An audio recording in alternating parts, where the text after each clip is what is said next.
বৃষ্টি কবে কমবে জানালো আবহাওয়া অধিদপ্তর।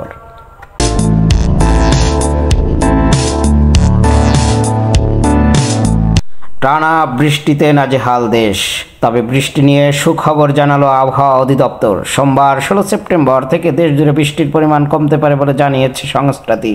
তবে আজ সারা দেশে বৃষ্টি অব্যাহত থাকবে।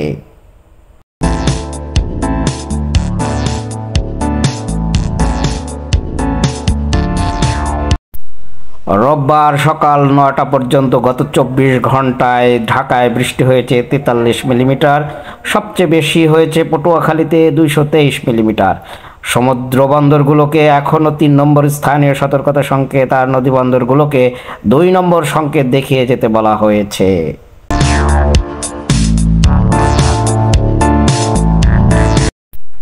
আবহাওয়াবিদ খন্দকার হাফিজুর রহমান রোববার 14 সেপ্টেম্বর এসব তথ্য জানিয়েছেন।